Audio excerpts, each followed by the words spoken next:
Beneath a roaring blizzard on Red Willow Pass, a police officer and his loyal K-9 partner fall into a deadly ambush set by traitors from within the force. With their radio shattered, their GPS torn out, and blood marking the snow, they have only one chance left: a desperate journey toward a small veterinary clinic, where a woman opens her door in the coldest hour of the night. Where are you watching from? Comment below. And if this story touches your heart, please hit subscribe to support the channel, so we can continue bringing you moving stories of courage, loyalty, and the quiet miracles that bind humans and dogs. Snow had a way of swallowing sound in Red Willow Ridge. On winter nights, the mountains themselves seemed to be holding their breath. The pines bowed under the weight of fresh powder, the road curling like a thin scar along the edge of the white world. That night, the storm came in thick and relentless, flakes driving sideways in the beams of a single patrol SUV, crawling up the pass like a stubborn firefly refusing to be snuffed out. Behind the wheel sat Officer Darren Cole, just past 30, tall and broad-shouldered, in a way that made his duty belt and winter jacket seem almost too small for him. His face, square-jawed and usually composed, carried the faint shadows of old exhaustion under his eyes, the kind that didn't come from lack of sleep, but from too many calls answered at odd hours and too many scenes you couldn't unsee afterward. There was a small white line of a scar running from his left temple into his hairline, a souvenir from a bar fight gone bad early in his career. The night he'd learned that being a cop meant sometimes holding a line alone. He kept his dark hair trimmed short out of habit, his uniform neat even on a night when no one but the snow would notice. Underneath the stoic exterior, those gray-blue eyes had a careful kindness to them, the sort that made nervous witnesses relax and kids stop crying when he knelt to their level. Years ago, the death of a partner in a failed raid had taught him two things that shaped him ever since. Never trust a plan that depended on everyone doing the right thing.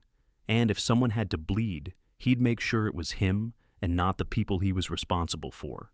In the passenger seat, braced against the subtle sway of the vehicle, lay Ranger, his K-9 partner, a German shepherd of 4 winters, with a thick coat of black and tan fur that seemed almost to drink in the dashboard light. Ranger was large even for his breed, with strong shoulders, a deep chest, and intelligent amber eyes that missed little. His ears were up and alert, occasionally twitching at some distant sound beyond the storm, and every breath he took fogged the glass a little where his nose rested near the window. To strangers, he looked intimidating, a muscular, disciplined working dog with the stillness of a soldier waiting for orders. But Darren knew the layers beneath. The pup who had once tried to sneak an entire roll of toilet paper into his crate. The dog who slept most soundly when his head was pressed against Darren's boot. The partner whose training had transformed playful energy into controlled focus. Ranger had earned his unit badge 3 years earlier after tracking a lost hiker for 5 miles through sleet and wind, the night that had bonded dog and handler in a way few words could explain. Tonight, though, neither of them were on a rescue mission. They were escorting a box truck that rumbled ahead of them through the snow, its back compartment loaded with seized weapons, rifles, handguns, crates of ammunition, evidence from a long, ugly investigation into a trafficking ring that had quietly bled trouble into their state for years. The truck's rear lights glowed faintly red through the storm, and behind Darren's SUV, another police vehicle followed, its headlights a dull halo in his rearview mirror. This was supposed to be a simple transfer, up over the ridge, down to a secure storage facility on the other side, a route agreed upon in closed-door briefings and locked behind access codes. Darren tightened his gloved hands on the steering wheel as the wind shoved at the SUV, his gaze flicking from the road to the truck ahead, then to the mirror. "Almost there, buddy," he murmured, his voice low and steady in the confined warmth of the cabin. Ranger's tail gave a muted thump against the seat, just once, as if answering. The heater hummed, the radio crackled with the quiet hiss of open channels. Outside, the world narrowed to a tunnel of white and twin beams of light, and the town of Red Willow lay somewhere far behind them, its lights hidden by the storm. For a few minutes longer, it was all routine: snow, breath, engine, the repetitive squeak of wipers fighting the ice. Then, all at once, the night changed. The first shot came from the left side of the road, a sharp crack that split the muffled silence like glass. The driver's side window exploded in a spray of glittering shards, cold air punching into the SUV. Darren's instincts flared before conscious thought could catch up, his body flinching to the right. Ranger reacted faster. With a guttural bark that cut through the storm, the German Shepherd threw his weight across the center console, slamming into Darren's shoulder with the full force of 80 pounds of muscle. The second gunshot came an instant later, this one on a straighter line with where Darren's head had been. Instead, the bullet tore through his shoulder, hot and vicious, carving a deep line of pain across his upper arm and grazing his ribs before lodging in the seat behind him. The impact knocked the breath from his lungs. Ranger yelped as another round from somewhere outside shattered the side mirror and sent a burning line of fire along the dog's flank. A grazing hit that sliced the skin but didn't penetrate muscle. Darren's world shrank to bright pain, icy air, and the sudden chaotic percussion of gunfire. More shots rang out, not only from the tree line ahead, but from behind them, from the supposed escort car that should have been their shield. In the fractured glare of his rearview mirror, he caught flashes of muzzle fire coming from that vehicle. Too low, too close, aim not past him at some phantom threat, but directly at his SUV and the evidence truck. For a heartbeat, disbelief tangled with the pain. Then the training and the hard-earned distrust from years on the job snapped everything into ruthless focus. Someone on the inside had sold them out. The route, the time, the cargo, information. Only a handful of people knew. Darren squinted against the wind tearing through the broken glass, teeth clenched, and slammed his foot down, forcing the SUV forward. The tires slipped, grabbed, then bit into the packed snow as he veered toward the center of the road, trying to put the bulk of the truck between them and at least one direction of fire. "Ranger down!" he barked, his voice hoarse but firm. The dog dropped instantly to the floorboard, ears flat, body coiled like a spring, eyes blazing as bullets thudded into metal somewhere behind them. The radio on the dash spat out a burst of static, then went dead as a round struck it, plastic and wires flying. For a terrifying second, the SUV fishtailed near the edge of the drop, snow spraying out in a white fan. Darren corrected with both hands, his wounded shoulder protesting with a blaze of agony. Adrenaline burned away the edges of his fear, leaving only a cold, focused fury. He did a quick mental tally of options and found nearly none. Calling for backup was gone with the radio. The GPS system in the dash, normally a lifeline on nights like this, connecting them to dispatch and location logs, felt suddenly like a beacon he could not afford to have lit if someone inside the system wanted him dead. Gritting his teeth, he jerked the SUV off onto a narrow maintenance turnout, snow crunching beneath the tires as they left the main road. The headlights carved a shaky path toward a service track half hidden by drifts, one of those forgotten ribbons of dirt only old-timers and plow drivers remembered. The box truck roared forward without him, momentum and confusion carrying it farther up the pass. Behind Darren, the escort car's lights flared closer in the mirror, then whited out as he cut his own headlights and yanked the wheel. They slid into shadow, the SUV plunging into the darkness under overhanging pines. Bullets chased them, chipping bark and sending puffs of snow down like spectral confetti. One round slammed into the rear quarter panel with a metallic shriek. Another whined off a rock. Then, by a mixture of luck, timing, and geography, the line of sight was gone. The storm swallowed them. Darren let the SUV roll until they were deep enough into the trees that the road was only a suggestion, the engine noise muffled by snow-laden branches. His breath came harsh and fast, each inhale scraping against the expanding burn in his side. When he finally brought the vehicle to a stop near a barely visible side trail, his fingers were numb, not from the cold air, but from the effort it had taken not to pass out. For a moment, he just sat there, forehead pressed against the steering wheel, listening. The world outside was suddenly almost quiet again. Only the distant, faint echo of engines on the main road and the low, constant susurration of falling snow. His own breathing and Ranger's measured pants filled the cab. He looked down. Blood had soaked through his dark uniform shirt beneath the torn jacket, already starting to stiffen in the cold. The wound at his shoulder and side was messy but not pumping in that terrifying way that meant time could be measured in seconds. He could work with this. Ranger, on the other hand, had a streak of red along his hip where the bullet had grazed him. The fur was clumped and dark there, but the dog held his weight evenly, eyes locked on Darren's face, as if waiting for the next instruction. "Good boy," Darren rasped, his voice rough with pain and gratitude. "You just saved my thick head again." The compliment was the closest thing to a smile he could manage. With stiff, hurried motions, he popped the back hatch and reached into the emergency kit in the cargo area, pulling out bandages and gauze. The wind knifed through the open door, bringing with it the smell of pine and cold iron. He worked quickly, gloved fingers pulling Ranger closer.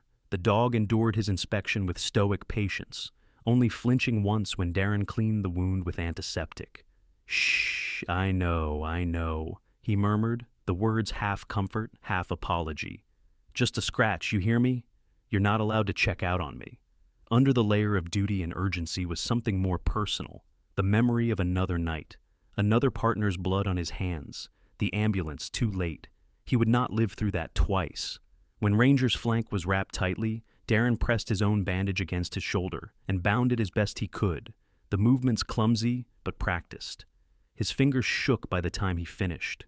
He reached to the dashboard, yanked the GPS unit from its mount with a violent jerk, and stared at it for a long second. That small device represented everything that made his job possible, and everything that could now get him and his dog killed.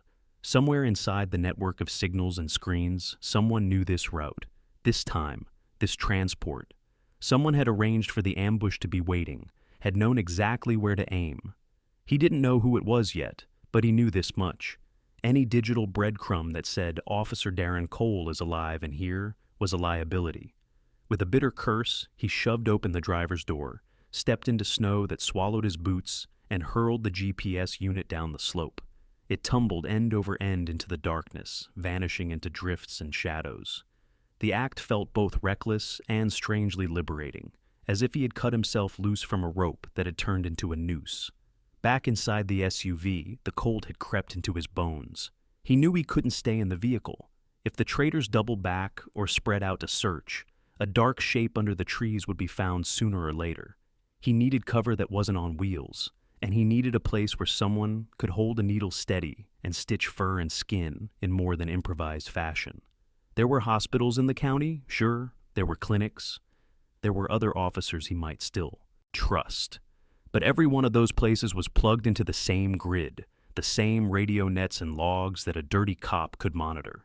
He closed his eyes for half a second, thinking through the map of the town in his mind. Streets, alleys, landmarks, the way the ridge curled like a sleeping animal around Red Willow. One image rose above the rest, clear and steady as the glow of a porch light remembered from childhood. A small veterinary clinic on the edge of town, its sign half buried in snow most winters, its windows lit warm yellow long after closing hours when emergencies came in. Hazel Merritt's place. He could see her in his memory as clearly as if she were standing beside the SUV now. A woman in her 30s with long brown hair usually tied back in a no-nonsense knot, tall and a little too slender, moving with a quiet efficiency that made frantic pet owners breathe easier. The first time he had met her had been 2 years earlier, when Ranger had torn a paw pad chasing a suspect across a junkyard. She had knelt on the clinic floor, still in her work scrubs, talking to the dog in a soft, steady voice as she stitched, her hazel eyes focused and calm. There had been something about those eyes, a softness shadowed by an old sorrow, that made him wonder what she had lost. But he had never asked.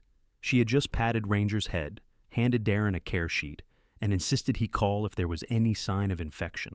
Ranger had liked her immediately. That memory, warm and oddly fragile, flared in the middle of the freezing night. A place with medical supplies, privacy, and a door he trusted. A person who cared more about saving lives than asking questions about paperwork. The decision settled in him like a weight finding its place. He shut the SUV down, the engine ticking as it cooled, and moved to the back. "Come on, partner," he said quietly as he looped an arm under Ranger's chest, ignoring the way his own wound screamed at the motion. "We're walking from here." The slope toward town would be long and brutal in this weather. The storm still howled over the ridge, wind driving shards of ice into his cheeks.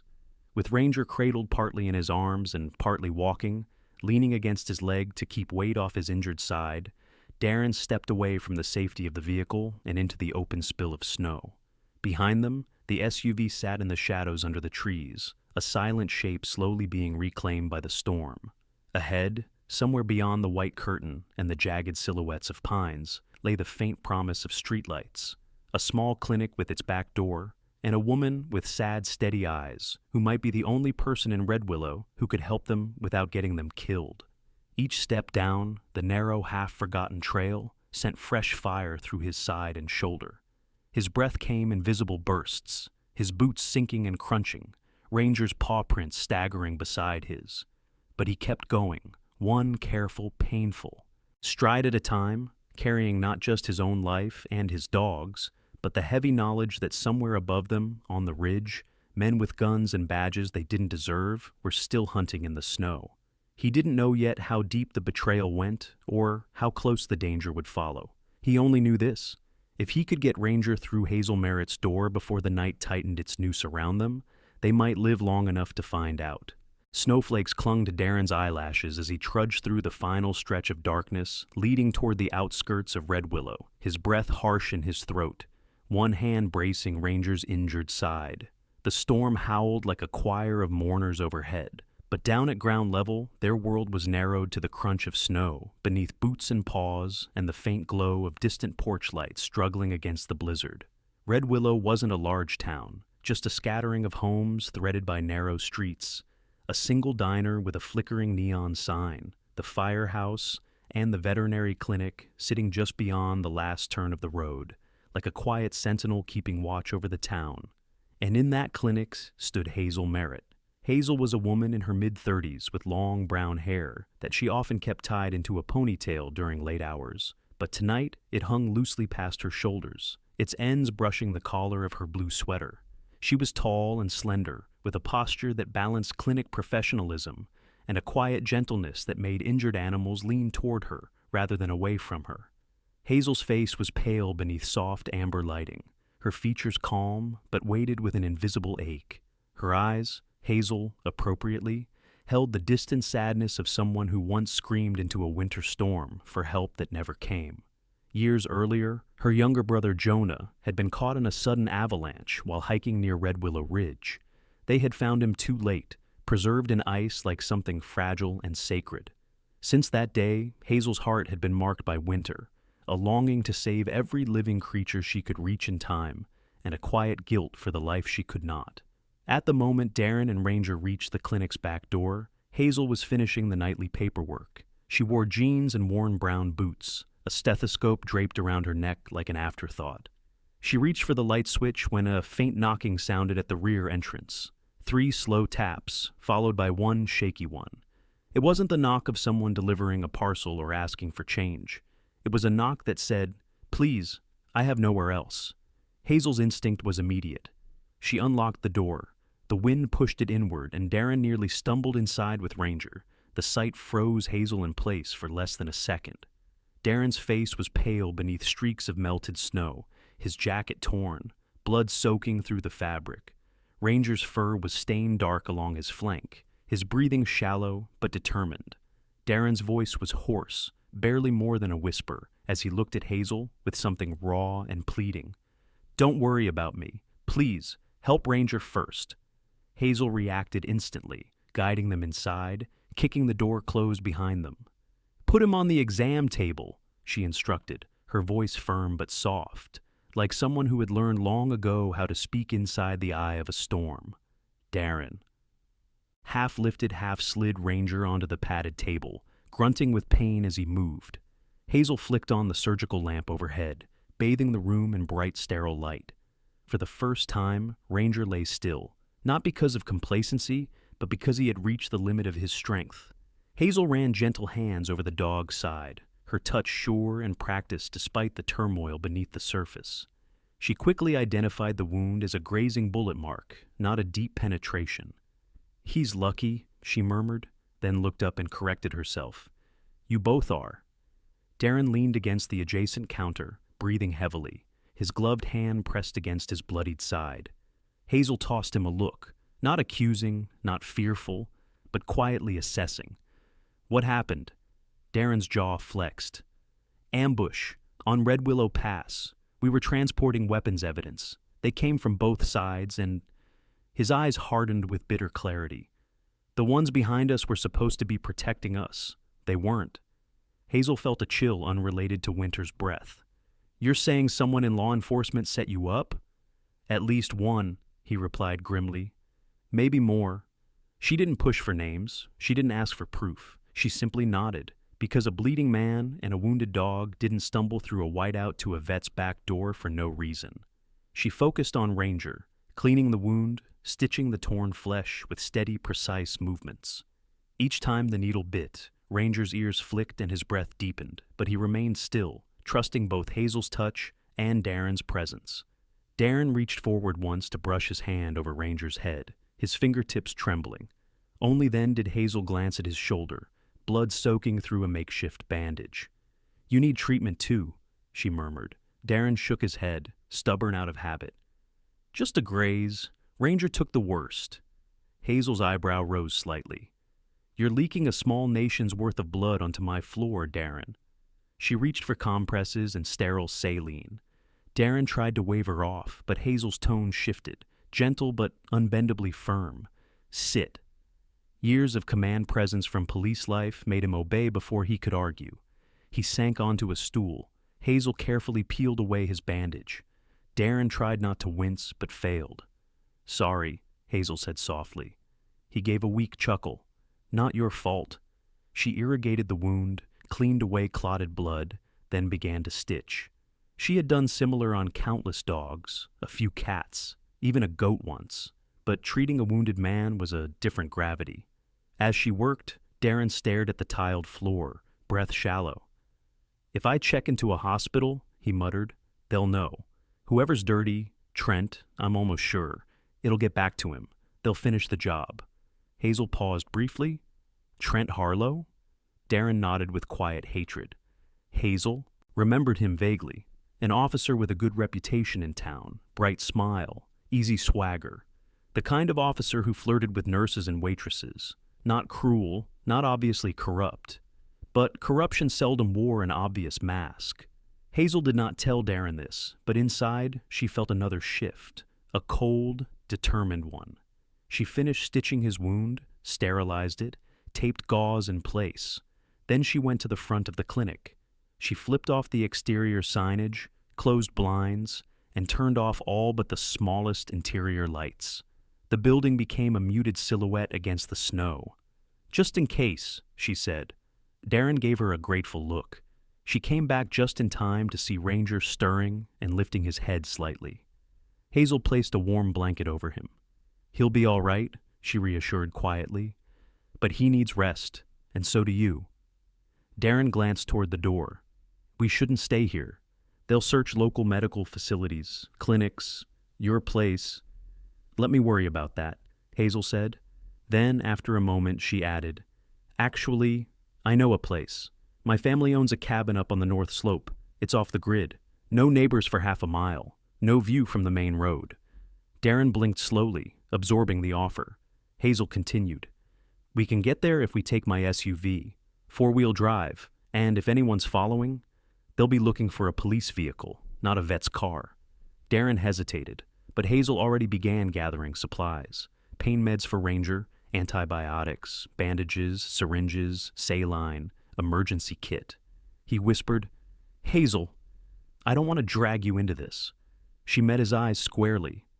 "You came to me because you trusted me enough to knock on my door. Let's follow through on that." Darren's throat tightened, not from injury, but something deeper. Hazel carefully transferred Ranger onto a small portable stretcher with wheels. Darren assisted, wincing through the effort. Hazel put on her parka, a thick insulated coat of green canvas that gave her the look of someone who belonged to these mountains. Darren zipped his damaged jacket as best he could. They moved out into the storm together. Hazel's clinic door clicked shut behind them, sealing warmth inside and leaving them face to face with the winter night. Hazel led them to her SUV, a sturdy dark blue vehicle with snow tires, roof rack, and an engine that rumbled with dependable force. Darren helped lift Ranger into the back, securing him with safety straps and setting up fluids from a hooked sling Hazel installed on the interior frame.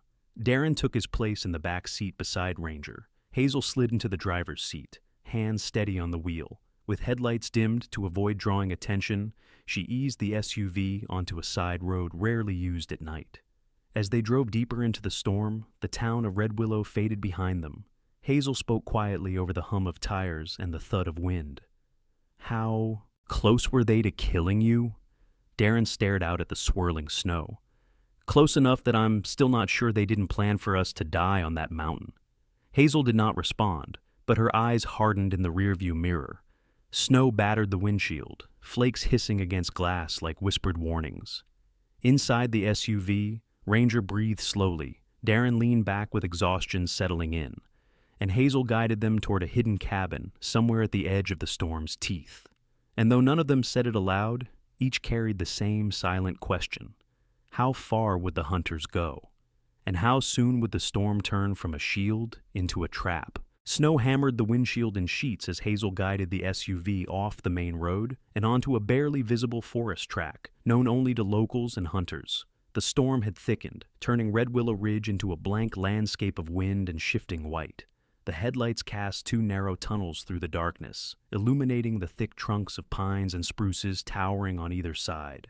In the back seat, Darren watched shadows move between trees. Whether it was only snowy branches or something more sinister, he couldn't tell. Ranger lay beside him, head resting against Darren's thigh, eyes half closed but alert. Darren's fingers moved absently through the dog's fur, comforting both of them. Hazel sat forward, leaning slightly toward the wheel, her face set in concentration. The muscles in her jaw flexed every so often as she navigated icy turns. The road climbed steadily into higher elevation, where drifts lay deep and unbroken. "I can't believe anyone would ambush a police transport," Hazel murmured at last, breaking the silence. "You're carrying evidence. That's an attack on the justice system itself." Darren's gaze flicked to her reflection. "That's the point. Someone inside the system doesn't want justice to survive." "Trent," she said quietly. Darren nodded. He had access to the transport schedule, the route, the timing, and the guys in the woods. They knew where to position themselves. This wasn't chance. They wanted us gone. Hazel's fingers tightened around the steering wheel. "Well," she said, with a spark of iron in her voice, "they failed." They reached a narrow clearing where old tire tracks had indented the snow years ago and never entirely faded. A small wooden cabin appeared like a ghostly shape through the flurry, modest, with a slanted roof and a stone chimney, framed by the darkness of the forest. Hazel cut the engine. Silence settled like a heavy blanket around them, broken only by wind scraping along the eaves.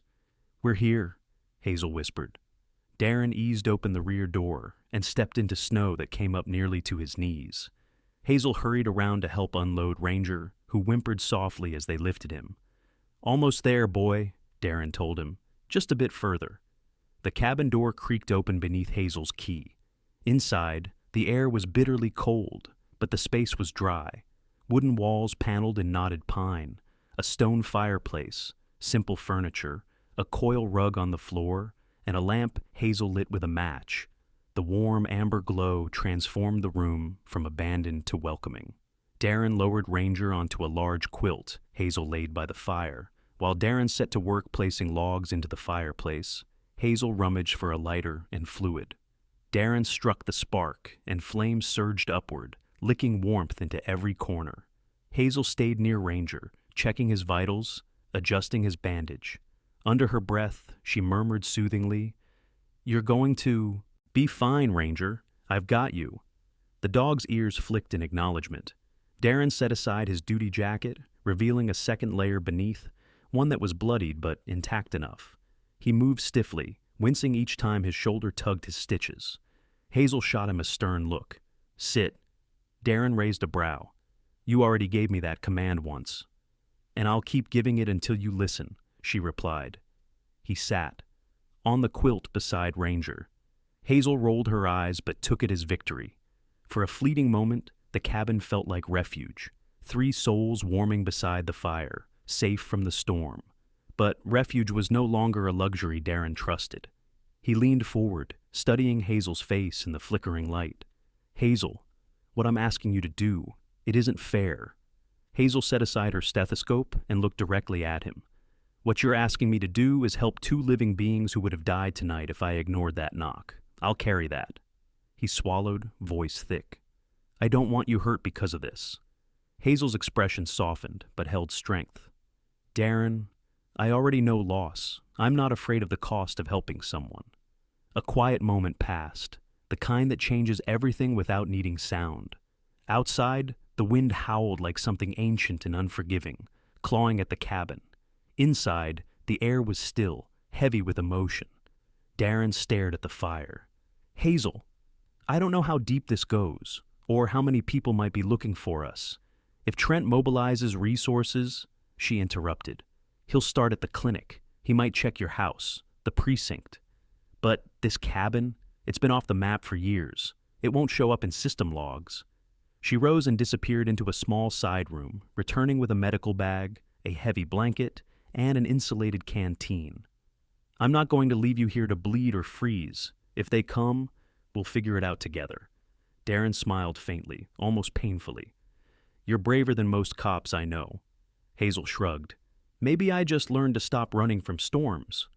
They ate simple food from Hazel's emergency stores, canned stew heated over the fire, slices of bread, and warm water. Ranger received pain medication and eventually drifted into deeper rest, his chest rising steadily. Darren leaned against the stone hearth, fatigue pulling him downward. Hazel sat beside him, blanketed, knees pulled close. The fire cracked softly. Darren spoke quietly, eyes distant. The first time Ranger saved my life was during a raid. Guy came at me with a knife. Ranger hit him from the side, took the blade across his shoulder instead of my ribs. Hazel glanced down at the dog. He's loyal. Darren's gaze flicked her way. So are you. Hazel looked back to the fire, her voice a murmur. Loyalty's all we really have, isn't it? Especially when the world gets cold. The fire popped, sending sparks all upward. Darren watched them dance, flicker, collapse. I used to think loyalty was automatic. You join the badge, you trust the badge. But I was wrong. Some people wear uniforms like masks. And some, Hazel said softly, wear quiet hearts like armor. For the first time since the ambush, Darren actually laughed. Not a forced huff, but a real sound. Hazel smiled gently, but the warmth couldn't keep away the creeping threat. Through the small cabin window, far into the trees, tiny pinpricks of light flickered, flashlight beams, sweeping slowly among branches. Darren's body tensed. Hazel saw it too. Their pursuers were searching, maybe not this exact spot, but the woods around them were no longer untouched. Hazel turned off the lamp, leaving only the firelight. Don't worry, she whispered. They don't know this cabin exists. Darren's voice was low. But they know we're somewhere. Hazel placed her hand over Darren's for just a second. Then let's stay ahead of them. Outside, the lights continued drifting through the trees like hungry ghosts. Inside, the fire burned steady, and for tonight, just tonight, the cabin held.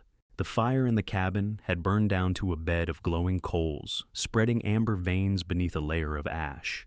Hazel sat near Ranger, feeling his breathing has steadied and deepened with sleep. Darren stayed near the window, watching the faint sweep of lights in the forest. It wasn't merely paranoia. The beams moved with intention, pattern, method. Whoever was searching wasn't stumbling blindly. They were coordinating.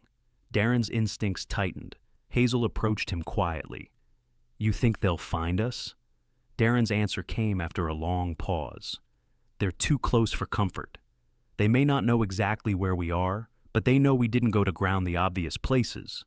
Hazel's brow furrowed. Maybe we should leave before... A sudden thud against the cabin wall cut her off. Not loud, but unmistakable. Something hit the exterior, a footstep against wood, or a gloved hand testing surfaces. Darren snapped into movement. Silently, he crossed to the fireplace and retrieved his sidearm, checking the chamber. Hazel's eyes hardened with concern, but not fear. What do you need me to do? Darren scanned the room, then pointed toward the back of the cabin. There's a root cellar out behind the kitchen, small, dark, concealed. We need you and Ranger down there. Hazel's eyes widened. You're not staying up here alone. I am, Darren said. You're the one they'll kill without hesitation. Ranger 2, he's proof I survived the mountain. They don't need him alive. Hazel stepped closer, eyes fierce. I'm not hiding while you... Another sound interrupted her, this one unmistakable, glass cracking at the small cabin window near the door. Ranger snapped awake instantly, rising to his feet despite the pain in his flank, ears pointed, growl vibrating deep in his chest. Hazel grabbed her medical bag, not to flee, but to carry supplies. Darren stared at her, understanding her refusal to abandon him. Fine, he murmured. Then we stay together, but Ranger still goes below. Hazel knelt and whispered into Ranger's ear. A command. A gentle one. Ranger huffed softly but obeyed, moving with a limping determination toward the cellar door Hazel unlatched. Before closing it, Hazel placed a hand on the dog's neck. Stay. Ranger's golden brown eyes looked back at Darren, as if pleading for permission to fight. Darren whispered, Not this time, partner. Hazel closed the hatch. The cabin door shook as someone attempted the handle. Darren positioned himself behind an interior wall, gun raised. Hazel took cover behind the heavy kitchen island, her heart hammering, not with panic, but with adrenaline. A voice called from outside, male, cocky, unhurried. Officer Cole, we know you're in there. Hazel recognized the tone. It was Trent Harlow. Darren clenched his jaw. Trent's voice continued. You're injured. You're cold. You're stranded. Why drag this? Out? Hazel saw Darren's finger tighten on the trigger, his lips pulled into a cold half-smile. He thinks I'm trapped. Trent laughed through the door. I'm giving you a chance, Darren. Come out now, and maybe we let you live. Maybe even the mutt, too. But that girl... Darren fired, one shot into the ceiling beam above the door. The wood splintered, and silence followed. Hazel looked at him. Darren whispered, He won't get the satisfaction of finishing sentences like that. Outside, footsteps scuffed snow. Multiple men.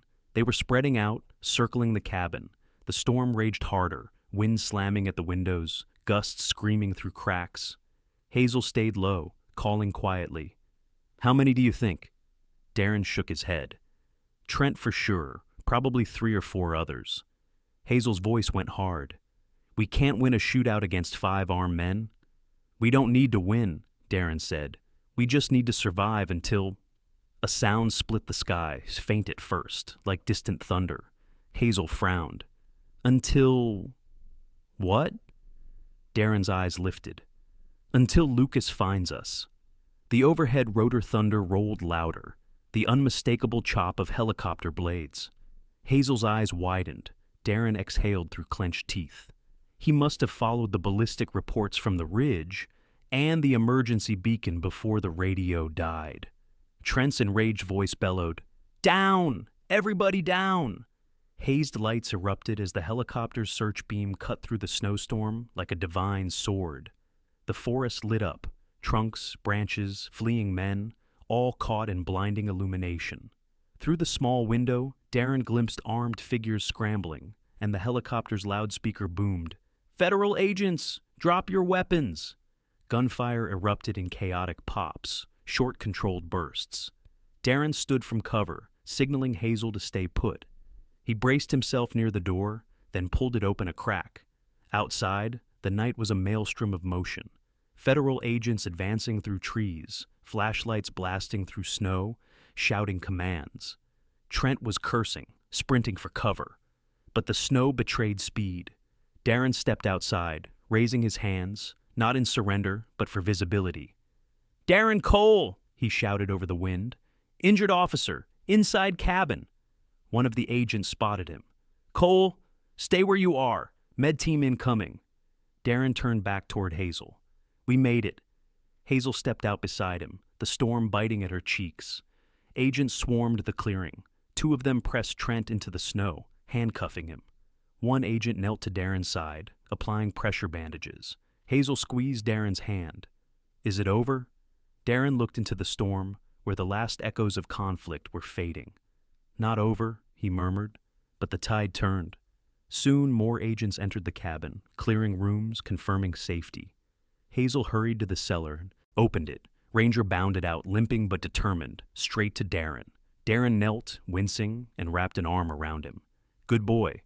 Lucas Avery emerged from the blizzard like some winter war angel, tall, late 30s, dark hair swept by wind, sharp eyes scanning everything. He rushed forward and shook Darren's uninjured arm. "You stubborn idiot," he barked, but affection softened the reprimand. "You actually survived." Darren grinned. "Barely." Lucas's gaze moved to Hazel. "You must be Dr. Merritt. You saved them." Hazel wrapped her arms around herself from the cold. "I just opened a door when someone knocked." Lucas's expression warmed with genuine respect. "You did more than that, ma'am." The storm continued raging, but around them the night felt different. No longer a hunter's domain, but a place reclaimed by justice. Darren rose slowly, with Ranger leaning at his side for balance. Hazel stood near them, brushing snow from her hair. The cabin behind them smoldered with the last firelight. The forest around them gleamed beneath the helicopter's beam. And Darren finally felt something he hadn't in years. Trust that the world might still hold light worth fighting for. Morning light came slowly to Red Willow Ridge, as though the sun itself was hesitant to touch the aftermath of night. The storm had broken during the early dawn hours, leaving a silence so absolute it felt sacred. Snow lay smooth as porcelain, unbroken except for the tracks of boots' paws and the stilled churn of helicopter skids. A frozen memory of violence and salvation intertwined. Darren sat on a makeshift stretcher near the cabin, wrapped in thermal blankets while a medic checked his pulse and temperature. His face was pale but calmer now, muted pain behind eyes that were no longer haunted, but relieved. Ranger lay at his feet, bandaged, tail swaying faintly. The dog's flank rose and fell rhythmically, no longer strained with pain, but resting with earned dignity. Hazel stood nearby, her parka dusted with fine snow crystals, hair pulled back now in a loose knot. The exhaustion of the past 24 hours hadn't dimmed her expression, but reshaped it into a quiet, luminous resilience. Lucas Avery, dark winter coat unbuttoned, approached Darren with a clipboard of reports. Lucas was in his late 30s, athletic build trimmed by experience rather than vanity. His dark hair swept back from a strong brow. Lines at the corners of his eyes showed years of focus rather than fatigue. His was a man accustomed to crisis, but unchanged in moral footing. "The operation is concluding," Lucas said. "We've got Trent and 3 others in custody. Ballistics match the rounds recovered from your SUV and the trees along the ridge. It's going to hold in court." Darren let out a small breath. "How deep does it go?" Lucas's eyes tightened. 2 officers from the precinct were feeding intel to the trafficking ring. Trent was the highest ranking among them. They were on the take for over a year. Darren stared at the snow, jaw tightening. "I trusted him." Lucas placed a firm hand on Darren's shoulder, not sympathetically, but with brotherhood. He wore the uniform. Trusting him wasn't a failure, his betrayal was. A medic approached Darren and interrupted gently. "Sir, we need to transport you to county medical for further treatment. You've lost a fair amount of blood." Darren shook his head. "I can manage a little longer." The medic raised a brow. "Sir." Darren glanced at Hazel, then Ranger. The medic understood, and backed away for the moment. Lucas chuckled quietly. "Stubborn as ever?" Hazel stepped closer. "He's stubborn, but not entirely foolish. He'll go. Just give him a minute." Darren shot her a wry smile. "Always thought I was the one giving orders." "Not tonight," Hazel countered softly. Ranger let out a huff, almost like laughter. Darren scratched beneath his ears in reply. Hazel crossed her arms and turned to Lucas. "What about Ranger? Does he get medical transport too?" Lucas grinned. "Actually, Ranger's got more fans than most senators. We've got a dedicated K9 vehicle en route. He'll be treated at the federal vet clinic." Hazel shook her head. "He stays with Darren. They're a pair." Lucas considered this, then nodded. "Fair enough." A radio crackled at Lucas's belt. He answered quickly, then grew serious. "We'll need official statements later today. And Darren, you should know. This case will blow wide open. Press coverage, internal reviews, federal investigations." Darren stared into the distance. "I didn't drag Hazel into a small mess, did I?" Hazel smirked gently. "No, just a national-level scandal with criminal implications. Nothing too dramatic." Darren chuckled, then winced at the pain. Hazel's expression softened. If you think for 1 second I regret helping, you're wrong. Darren looked at her, really looked, seeing the strength beneath her gentle surface. In that moment, he saw the woman who had faced another winter years ago, powerless to save her brother, and how that broken moment had shaped every healing instinct in her. "Hazel, thank you," he said simply. But the simplicity of the words held the full weight of meaning. Ranger licked Hazel's hand, sealing the sentiment. A federal photographer stepped forward. "We need ID documentation of the rescued officer and K9. Darren groaned. "Just what I need, a picture for the news." Hazel leaned toward Ranger. "Make sure you look heroic." Ranger's tail flicked. The flash popped. Lucas approached afterward. "We'll escort you to medical now." Darren rose with Ranger's help, the dog bracing him on the uninjured side. The medic steadied him. Hazel walked beside them, hand lightly on Ranger's back. They moved slowly toward the helicopter. The ridge stretched before them, white and luminous. Darren paused at the threshold of the aircraft ramp.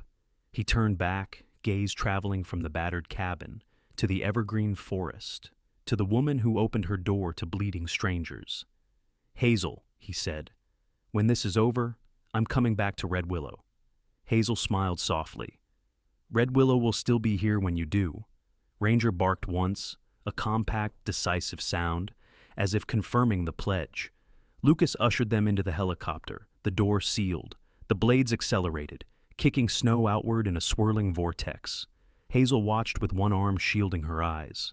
The helicopter lifted, up through the crystal shards of morning light, toward the horizon where the sun was rising. And in that moment, Hazel's heart, long wintered, found its first hint of thaw. Spring did not arrive suddenly in Red Willow. It arrived tentatively, like a timid animal creeping back into the world. The snow retreated gradually from rooftops and fence posts, exposing damp soil beneath.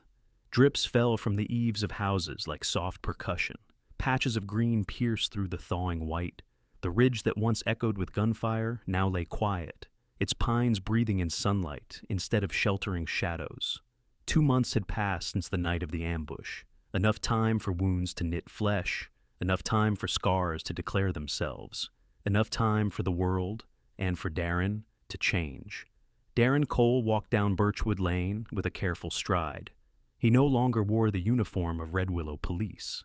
Instead, he wore dark jeans and a soft flannel shirt, sleeves rolled up to the forearms that bore pale scars of healing. His posture was more relaxed than before, not like a sentinel, but like someone who had finally allowed himself to exhale.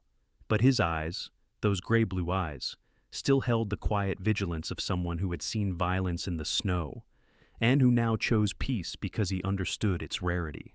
Beside him trotted Ranger, no longer a registered K9 unit, now simply a proud German shepherd with a polished leather collar and an alert trot that bordered on regal. His gait still carried a slight hitch from the bullet graze, but it didn't dim his presence. Ranger no longer scanned crowds for threats. He scanned for children holding sticks or treats. On this particular morning, the sun was gentle, the sky soft blue, and the town smelled faintly of thawing pine sap. As Darren approached Hazel's clinic, the bell above the door jingled with bright familiarity. Inside, the little veterinary office hummed with life, a terrier whining for biscuits, a cat in a carrier yowling indignantly, an old golden retriever snoring near the heater. Hazel Merritt stood behind the reception counter, her long brown hair pulled loosely back, a pencil tucked behind one ear. She wore a teal scrub top and faint smudges of fur on her sleeves, marks of her profession. Hazel's face had softened in spring, no longer carved by winter's sorrow, but warmed by days of healing. When she saw Darren, her hazel eyes lit up like sun on river water. "You're early," she said, smiling. Darren shrugged. "Ranger insisted. He claims you owe him 2 treats from last time." Ranger let out a purposeful bark, confirming the accusation. Hazel laughed, that rare, bell-bright sound Darren had come to crave. "All right, Ranger, justice will be served." She reached into the jar and produced 2 biscuits. Ranger snapped them up with grave dignity, as though fulfilling a treaty between nations. Hazel then came around the counter. She looked Darren over, not clinically, but personally. "You're healing well," she observed, glancing toward the pale scar near his shoulder. Darren nodded. "Physically, yeah. Mentally?" He hesitated. Hazel's voice softened. "That takes longer." Darren met her gaze. "But I'm getting there." Hazel believed him, and he knew she did. That belief felt like sunlight itself. A soft interruption came from an elderly voice near the window. Mrs. Alden, the silver-haired widow with kind eyes, holding a senior tabby cat named Boots. "Hazel, dear, could you take a quick look at Boots' paw? He's limping again." "Of course," Hazel said gently. Then she turned to Darren, eyes flicking slightly in invitation. "Come help. You're unofficial tech assistant now." Darren chuckled. "Is that a promotion or punishment?" Hazel smirked. "Depends on whether Boots claws you." Mrs. Alden beamed. "Oh, he's a sweetheart. Only hisses at mailmen and ghosts." Darren approached, letting Hazel show him how to gently hold the cat's forelimbs while she examined the paw pad. Ranger sat nearby, watching like an attentive feline supervisor. While Hazel worked, Darren glanced again at the clinic, the place where bleeding desperation had first collapsed through the back door in a winter storm. Hard to believe the difference. Hazel looked up at him. "Thinking heavy thoughts?" Darren shrugged slightly. "Just remembering how different this place feels now." Hazel nodded. "It's because you came back as someone who survived, not someone still running." Boots protested with a small meow. Hazel finished wrapping his paw with a tiny bandage and handed him back to Mrs. Alden. "He'll be fine." The old woman kissed Hazel's cheek. "Bless you, dear. Truly." Then, coincidentally or not, she kissed Darren's cheek too. "And bless you, young man. Red Willow is better with you here." Darren flushed. Hazel grinned. When the clinic emptied and quiet settled in the late afternoon, Hazel finally asked the question she had waited weeks to voice. "So, will you return to law enforcement?" Darren leaned against the counter. He could answer immediately, because he had already decided. "No," he said softly, "not full duty." Hazel's eyebrows lifted in gentle surprise and relief. Darren continued. "I'll help Lucas with consults, internal review, procedural oversight, but I won't wear the badge again." Hazel pressed her palms together. "That's a good choice." Darren exhaled. "Before the ambush, I thought my purpose was to protect people with force." He rubbed Ranger's ear thoughtfully. "But maybe the better version of protection is choosing where you bring peace instead of conflict." Hazel leaned on the counter beside him. "That sounds a lot like healing." Darren met her eyes. "I learned from the best." A blush tinged Hazel's cheeks. She looked away, pretending to arrange surgical gloves. "You're shameless." "Only because you don't stop me," he replied. Then Hazel turned, with that soft, slow smile that said she wasn't resisting, and something wordless passed between them, steady, grounded, honest. A knock interrupted the moment. Darren went to open the door and found a small group of local children waiting, one holding a stick, another a tennis ball. "Can Ranger come out to play?" Darren looked back at Hazel. Hazel laughed. "Pet therapy time." Out in the yard beyond the clinic, Ranger trotted proudly among the children, retrieving sticks, letting them bury their hands in his fur, accepting affection like he was royalty disguised as a dog. And Darren and Hazel stood beside each other, watching, their shoulders nearly touching. Darren murmured, "You know, all this could have ended differently." Hazel nodded. "But it didn't. Because of you." Hazel turned to him. "Because of us." The word felt right. The setting sun cast gold over Ranger's coat, the clinic, and the ridge beyond, transforming the winter-battered world into something bright and whole again. And in that quiet, Darren felt something almost mythic, as though the mountain itself acknowledged the new peace with a silent nod. Winter had stepped back, and something warmer, quieter, stronger, took its place. In the quiet closing of this journey, we are reminded that the miracles of God do not always arrive through thunder or bright signs. Sometimes they appear through a loyal dog who refuses to leave his partner, through a woman who opens her door in the coldest night, and through the quiet strength God places inside ordinary hearts when all seems lost. In our daily lives, we each face winters of the spirit, moments of fear, doubt, or loneliness. But God walks beside us even when we cannot see Him guiding our steps, sending help in unexpected forms and reminding us that no one is ever truly alone. If this story touched your heart, please share it with someone who may need hope. Today, leave a comment to tell us your thoughts and type Amen if you believe in the gentle miracles God sends. May God bless you and your loved ones with peace, protection, and strength. And please remember to support the channel by pressing subscribe so we can continue bringing stories of faith, loyalty, and redemption.